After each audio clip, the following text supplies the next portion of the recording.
Thank you, organizers, for having me here. So let's talk genetics. So genetics and transplantation is a huge field.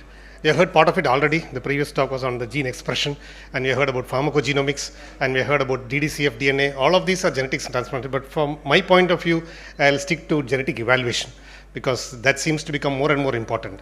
But before that, should have a disclaimer that genetic testing has to be done with all proper protocols in place, not just another laboratory test. You should have a proper pre-test counseling, post-test counseling, you should have a geneticist there and you should inform. So without all this, probably you should not be doing genetic tests because that can cause pitfalls and can cause legal problems also. If you are going to do without a pre-test counseling and then you find a VUS and you're not able to explain, then they'll tell you you have spent 20,000 rupees and you're not got a diagnosis. So all these should be explained beforehand. So it's very important. So with that, we'll go on to our top. So why should we do a genetic test? Most of the reasons are these. One is to identify the cause of CKD. Of course, to provide genetic counseling because we need to find out what's the cause and tell them what's going to happen after that. And you can predict the risk of recurrence of disease. Many of the disease is very easy to say once you have a genetic diagnosis, how you can do it. And to help select living donors for transplant, of course, the donor side is to be taken care of. You can tailor immunosuppression, especially when using pharmacogenomics, and we had a very beautiful talk on that just by Dr. Amit just now. So what should you do? If you look at the other side of the coin, what are the risks of doing it? So this is where you have problems. First thing is if you identify a variant of uncertain significance. Now that creates problems. With a VUS, you cannot make a diagnosis. Say you have a patient with an atypical hemolytic syndrome and you find a VUS in a complement factor gene. With a VUS, you cannot make a diagnosis. You cannot say that this is a genetic disorder. So what is your conclusion from that? It's very difficult. You don't have a diagnosis. You cannot prognosticate. You cannot say anything on the basis of that. The only reason we have in mind is that if you have a definite pathogenic variant, that means that the risk of, if say CFH pathogenic variant, the risk of recurrence is very high. If there is no variant at all, the risk is low. And having a VUS risk is somewhere equivalent to having no variant. So it's somewhere intermediate. So you have a proper phenotype, but you don't have a genotype. That's what. And many of the problems there is that the VUS may subsequently interpreted as benign or pathogenic, but that will come over in course of time. So that becomes a very uncertain area. The second thing is that you are going to spend more money on genetic tests and the costs are involved and you may not get a proper diagnosis which negates that cost that you are going to do. There is a stress to the donor and family, especially when you find a genetic variant which you don't expect. That will be a problem. Say you have some other mutation saying that this patient is going to develop cancer or something like that becomes an issue which is going to happen. Like, and insurance discrimination in India, we still don't have laws against this. In many other countries, they have put in safeguards for tests, but we don't have that. So that may be a problem in insurance later on. And sometimes, even if the risk is low, we may not take a live donation. I'll show you one case where that happened, nearly happened. Because of the genetic test, we are not going to take that live donor. So that can also happen. So these are the risks which happens. So that gives us to what are the actual cases of recipients where we are going to do a genetic test. These are the things. Age under 50 years with an undiagnosed CKD, cystic kidney disease, a primary FSGS where you may think it is a primary or maybe a genetic, a complement-mediated kidney disease when there is a strong family history, when there is an unknown etiology of kidney disease, again that will be usually in a younger person, and stone disease. Be very careful in stone disease because even 1 or 2 stones, sometimes it may be a primary hyperoxaluria. A lot of problems have happened in that. You may not suspect. And what about living donor candidates? So these are the specific criteria which you can see. There is a donors with a family history of known genetic kidney disease and at least one first degree relative. And if it's an unknown kidney disease or suspected kidney disease, then again that can also in first degree relative, you should test the donor. And donor with a family history of completely unknown etiology and at least second degree relative, that also you can, or multiple second degree or one first degree relative. And lastly, X-linked disease in a 1 second degree male relative. So these are the criteria established by a committee in the US composed of geneticists and nephrologists, transplant physicians. So what are the tests that you use? So this is important because these are the tests that you're going to use in regular practice. The first thing is the NGS based test, that is the whole exome sequencing or targeted panel sequencing. So this is where you have a diagnosis. Say if you have HUS, you can do a targeted panel sequencing. You can just do the complement genes, and there are some 10 genes which are involved, which you can put in a targeted panel, and you can sequence that on an NGS panel. If you don't have the clear, say it's a CKD of unknown etiology you want to do, then you do a whole exome panel. So that way you cover a large, whole exome contains about 6,000 to 10,000 genes depending on the different vendors which are available. And you can do the whole exome and you can try to find out a kidney disease from that panel. Then the second thing is if you have this NGS is a test for mainly single nucleotide variants. That's point mutations, maybe 1 or 2 particular nucleotides are involved. That is where you can get an NGS panel. For a larger deletions or duplications, NGS may completely miss that during the screen. So NGS may not be useful. There you have to do a test for copy number variants. And there are two types. One is known as a chromosomal microarray. Chromosomal microarray, you can think of it as a glorified karyotyping, which was done earlier, for Down syndrome and the Cri-du-Chat syndrome. You used to karyotyping. This is a much more molecular version of the karyotyping, and you can get deletions, duplications across the chromosome. So that will be a very useful test, in especially syndromic features in pediatric age groups. There it is very useful, but not for adults. Another thing is MLPA. Supposing you suspect a copy number variant in a particular gene, say you have an ADPKD and you don't find anything on the NGS, then ADPKD is a condition where there can be not only SNVs, but there can be a lot of CNVs which can contribute disease panel, and that you do a second test for CNVs, that is an MLPA. Now, whole genome sequencing is coming up in a big way.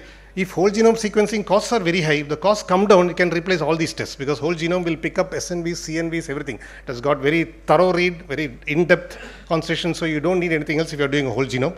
So one of the things is, if the patient can afford the test, you can do a whole genome upfront. Now, you must remember that whole genome produces a lot of data. More data means more noise also. So you may get a lot of variants, and you have to interpret that in the clinical context. So the report may also be delayed. So that's also the negative aspect of whole genome, but I think in course of time, whole genome will replace all this. So with that background, let us have a few cases.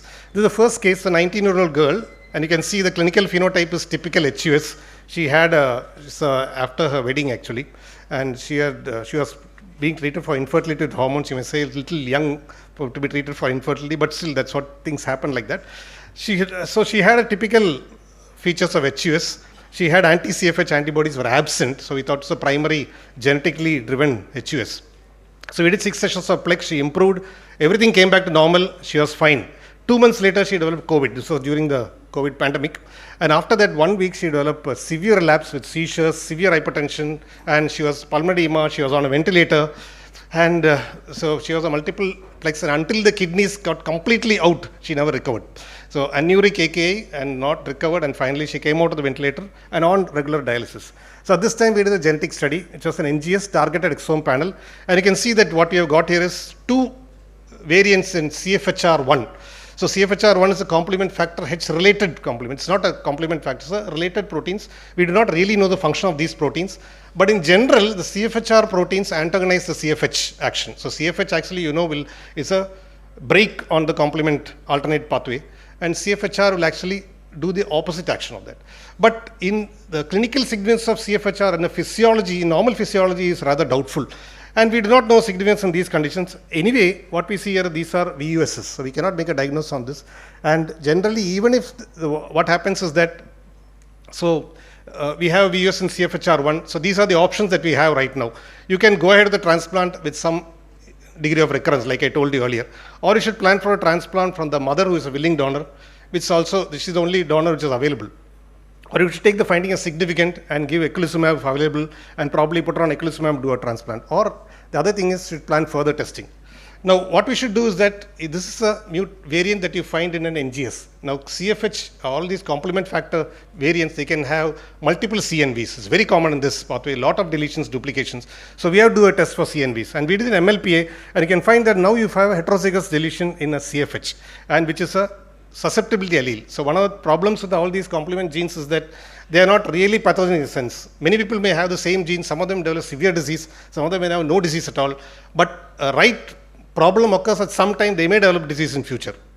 So this is a pathologic variant, it's described as a susceptibility variant, not as really, it's a pathogenic variant as such. So this patient is susceptible to develop disease. But in this context, this is a pathogenic because she has definitely developed disease. So we have to interpret the CFH as pathogenic. And a CFH variant is going to recur in the transplant, more than 80 to 90% chance of recurrence, and that recurrence is going to be bad.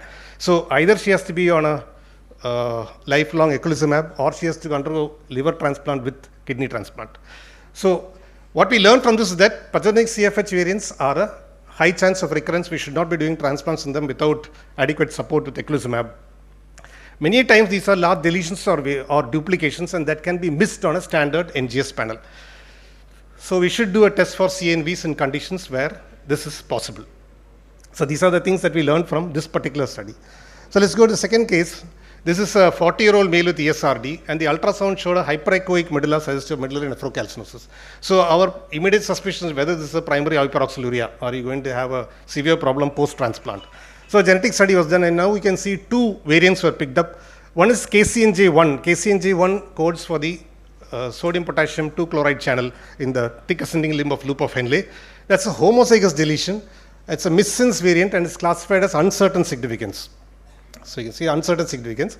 The second one is HOGA1 mutation, and this HOGA1 variant is actually coding for a type 3 hyperoxaluria, and it's reported as heterozygous and as a pathogenic variant in hyperoxaluria. So you have one variant described as pathogenic, and in the condition which we are having a problem with, hyperoxaluria. And the second one is a missense variant, which is a variant of uncertain significance. Now, what do you do with these two variants? The first thing is that this heterozygous variant is an autosomal variant. It's an autosomal recessive disease. So even if it's a pathogenic variant, it is not going to cause a problem because it is probably this patient is only a carrier for that, and therefore this HOGA1 is probably insignificant. So even though, so you must remember that when the report is pathogenic, that does not automatically mean, you must interpret the context of that. It's an autosomal recessive disease, and this is present only in one chromosome. It is not present in the other one. So therefore, you can ignore it. Where the other one, KCNG1, that's also, it's actually it's a ROMK channel, not a NCC. NKCC is a ROMK channel variant, and this definitely is pathogenic, and this actually explains all the clinical syndrome of this patient. So genotype explains the phenotype. Unfortunately, the VUS, we cannot make a diagnosis based on that. Whatever it is, even if it is a pathogenic variant, DRTA is not going to recur in the graft kidney. So therefore, with this pattern in mind, the transplant was done. Now it's actually 1 year after the transplant, the patient is doing very well. So you must interpret the variant, even pathogenic, you must make sure that autosomal recessive disorder, the pathogenic gene must be present in both the chromosomes. It must be a complete homozygous variant, otherwise we cannot go ahead. So that is the importance of this particular case, where you have two different, you have problems which are both explaining the phenotype, but one of which is dangerous, one of which is not. And so this is my last case, a 35-year-old lady with ADPKD. Now bear in mind, you follow this carefully because there are a lot of twists and turns in this. So she had a father who died of kidney disease. We don't have a genetic disease for the father. Creatinine was around 7. We are planning for a preemptive transplant. Mother is a suitable donor, and she was fully evaluated. Ultrasound was done, which showed no cysts. And then we did the CT. The CT angiogram was done, and then you can see that there are 2 cysts in the liver and 3 cysts in the kidney. So these are small cysts we picked up, but then his mother was 52 years of age, not that old. Now we have a cystic disease in the mother. What do you do with this? So what we did is, the first mistake was to do a genetic disease in the mother. So whenever you are doing a genetic study, you should always start in the proband, the person who is affected. You should have started in the recipient. Now we are working back from here. So that was a mistake. But what happened here is that you found 2 problems here. One is a GANAB variant, and that is described as likely pathogenic. GANAB is one of the genes that is associated with ADPKD. In general, GANAB variants have a milder form of ADPKD. But there are variants, patients who are presented at 25-30 years with hematuria and cyst infections and large cysts and all that. So it is not completely benign as we think, but many of the patients have a very mild variant. And second one, she had a PKD1 variant also in exon 10. Now you must think about that exon 10 variant because we are going to see that soon. But this is described as a variant of uncertain significance. So what do you do? Now she has got a pathogenic, so at this point of time we thought pathogenic variant in GANAB, we should not be taking up this donor. And she has got cysts. And so we took the donors, the mother was the donor, mother's brother also we evaluated. He had the same GANAB variant. So we didn't do anything, we just did a genetic Sanger sequence for that and found this GANAB. So we promptly rejected him as a donor. So what to do now? So from this, what we got is the related donor in the family has a high likelihood of same genetic disease as the recipient. Now this is very unfortunate because her father already has the disease, mother is having some other disease. In this case, the tiny cysts are what led us to the clue that this could be a genetic disorder. And what we think, this patient may be having a compound disorder, heterozygous disorder from both mother and father. The patient was only 35 years of age, and that's a rather unusual age for ADPKD to present. Most of the patients present later. Of course, it is not uncommon, but still, this is what we thought in this variant. So now we did the recipient genetic testing. So, and now you can that the patient has got the same exon 10 variant and the GANAB variant is present in the mother. Both were present in this patient, but she also had an exon 15 variant, which is described as a likely pathogenic. And that was a truncating variant. So you can see that terminal, this TER stands for termination, the code termination. So the gene terminates at that point. So truncating variant, and this probably what we thought, this is the one that explains, but then she also has these two. So with this point, we cannot take for transplant because she has got a variant which is present in the mother. Mother has got the same disease. So what to do? So what will we do now? So we have one more family member actually, the granddaughter. She had a younger daughter who was 8 years of age, and that girl had presented abdominal pain and we had seen multiple cysts in the abdomen. So she had presented ADPKD at the age of 8 years. It was enlarged kidney with cysts. And so we did that in her, and she had only one variant. This was the exon 15 variant. So you can see that this was the same pathogenic variant as described in the mother, and that the same truncating variant was present in the girl. So we now explain the phenotype which is present in the granddaughter and the patient that we are doing. Both of them have the same variant, same expression of disease.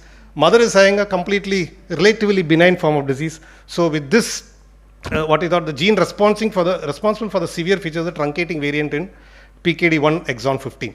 And so with that point, we went ahead with the transplant. We utilized the mother's kidney, transplanted her. It is now around 1 year after the transplant, and no further cysts in either the donor or the patient. So that's how this genetic test is useful in this patient, to tease out all the different variants and to finally get at a proper diagnosis. And finally, the take-home points we get from this is that genetic tests can help diagnose, prognosticate, and also assess the chance of recurrence of disease after transplant.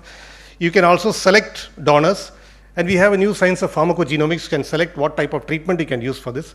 But the risks of these are uncertain results, where sometimes it confuses, which adds to the cost, and sometimes wrong decisions may be made. As we have seen here, we nearly made a wrong decision in some of this. We should always discuss with a genetic specialist before taking decisions. Thank you very much.